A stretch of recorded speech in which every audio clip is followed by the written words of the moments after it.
बीकानेर के छतरगढ़ थाना इलाके में एक परिवादी ने पुलिस प्रताड़ना से तंग आकर सुसाइड कर ली।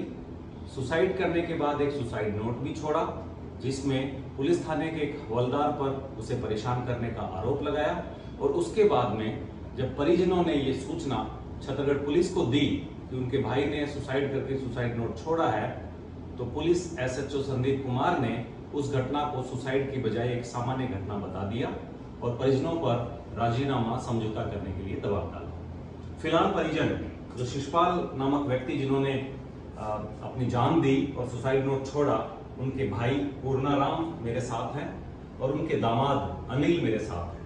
इन दोनों से जानने का प्रयास करेंगे कि आखिर पूरी घटना क्या है। सबसे पहले पूर्णाराम जी, आपसे जानना चाहूंगा, आपके भाई ने शिशपाल ने आत्महत्या की और सुसाइड नोट छोड़ा, क्यों, क्या वजह हुई? वजह से वो क्या है कि गाड़ी का मामला था एक, उसके कारण क्या है कि SHO है वो उनका परिवार नहीं ले रहा था। उसके बाद में उसने वो क्या है कि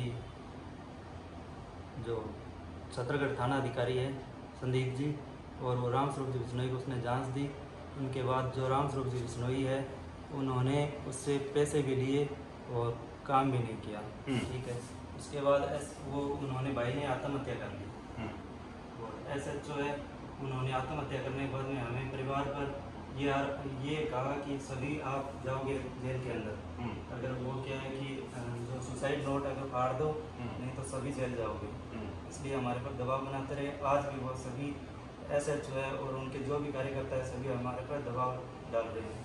अच्छा, मतलब वो सुसाइड करने का मुकदमा दर्ज पुलिस कर्मियों पे नहीं करके और आप पे उल्टा दबाव बनाता रहा कि सामान्य मौत है। हमारे लिए क्या सामान्य मौत है, अगर ये सामान्य मौत अगर आप सुसाइड किसी को दिखाओगे तो हम सभी को अंदर थाने के अंदर डाल देंगे। अच्छा, एक बात बताओ, जब उनकी डेथ हुई आप हॉस्पिटल लेकर गए तो वहाँ आपने पुलिस को सूचना दी थी? पुलिस को सूचना दी थी सर, वहाँ पुलिस आई थी, हवलदार आया था उनका छतरगढ़ थाने से, उनके बाद में SHO आया था। नहीं तो अगले दिन जब आप अंतिम संस्कार के लिए ले जा रहे थे तो कौन कौन पुलिस थाने से वहाँ पर आया, क्या उन्होंने कहा? एक तो SHO था, एक महेंद्र से वो उनका हेड कांस्टेबल था, 4-5 पुलिसकर्मी और भी थे साथ में, और हमारे से 2 किलोमीटर पीछे हमारे गांव से 2 किलोमीटर पीछे डेड बॉडी को रुकवा लिया और उनके जो भी लोग आए तो हमें ऐसे बोला कि आप है ना जो सब को है यहीं जला दो, संस्कार यहीं करवा दो, घर भी ना ले जाओ ऐसे बोला। और फिर आपसे कुछ लिखवाया? हाँ, हमसे सर वो जानबूझ के लिखवाया, मेरे हाथ से लिखवाया उसने कि आप ये लिख दो कि मेरे भाई ने खेत में स्प्रे करते समय मौत हो गई।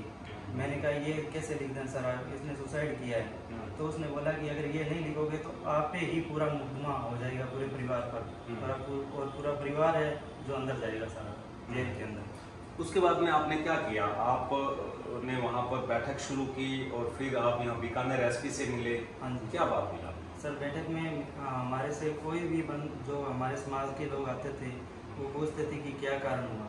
तो फिर हमने क्या समाज के लोगों को बताया कि ये बात हुई। फिर हमारे जो बीकानेर के जो है भाजपा के उपाध्यक्ष अशोक जी, हम उनसे मिले।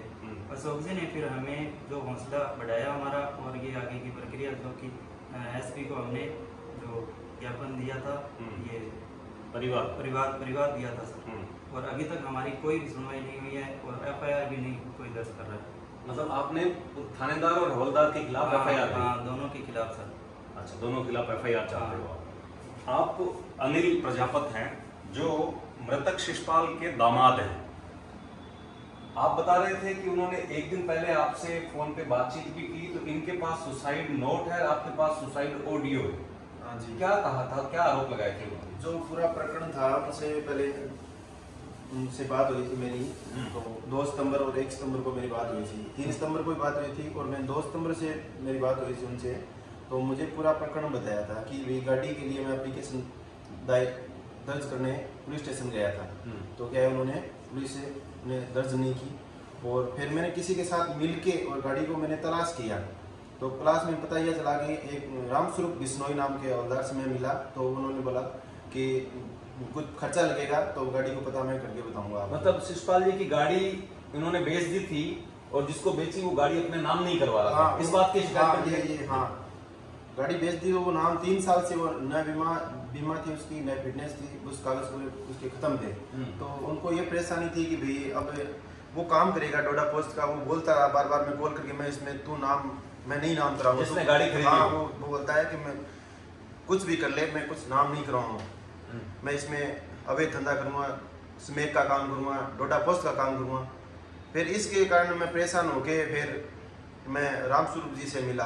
तो रामस्वरूप जी साथ में मिलके गया कहीं पे, तो वहाँ पे गाड़ी मैंने देख ली, तो रामस्वरूप जी ने गाड़ी को रुकवा लिया वहाँ पे। और गाड़ी को रुकवाने के बाद हमने रामस्वरूप जी बोलो गाड़ी को साथ में लीजिए साथ में। तो रामस्वरूप जी ने पहले साथ में थोड़ी देर चले हमारे साथ, तो एक साथ में बंदा और भी था उनके, तो गाड़ी के पास गए थे, उतर के वापस मेरे ससुर को बोले आप गाड़ी से मत उतरना कि मैं उससे बात करके आता हूँ। फिर उन्हें वापस आके उस गाड़ी वाले से साठ-गांठ करके वापस आए, तो बोलते हैं गाड़ी शाम को हम घर पे भिजवा देंगे, तो आप इसके साथ। मेरे ससुर ने उसी टाइम बोल दिया था कि आप बिकोगे सर। मतलब ये सारी बात आपके ससुर ने आपको बताई? मेरी उसके रिकॉर्डिंग है मेरे पास, उसका मेरे पास सबूत है बाकायदा, मेरे से बात अच्छा, मैंने। फिर जब आपके ससुर की डेथ हुई तब आप वहाँ मौके पर पहुंचे, हाँ, बाद में क्या हुआ? एसएचओ ने आके क्या कहा? रिपोर्ट दर्ज करने से मना कर दिया सुसाइड की? हाँ ने कर दिया। उसने हमें दबाव डाला उसमें, क्या करोगे पैसे ले लो आप, पैसे ले लो हमारे से, हम चंदा करके दे देंगे, वैसे करके ऐसे हमारे को बहुत आपको कोई बीमा नहीं मिलेगा। तो हम उसमें प्रेशर आ गया, उस सिचुएशन ऐसी थी सर, तो हम प्रेशर में आ गए और थोड़ा उसने प्रबोल दिया हम तो क्या। फिर क्या है कि वो डेड बॉडी को वहाँ से लेके हमने दाह संस्कार कर दिया इसका।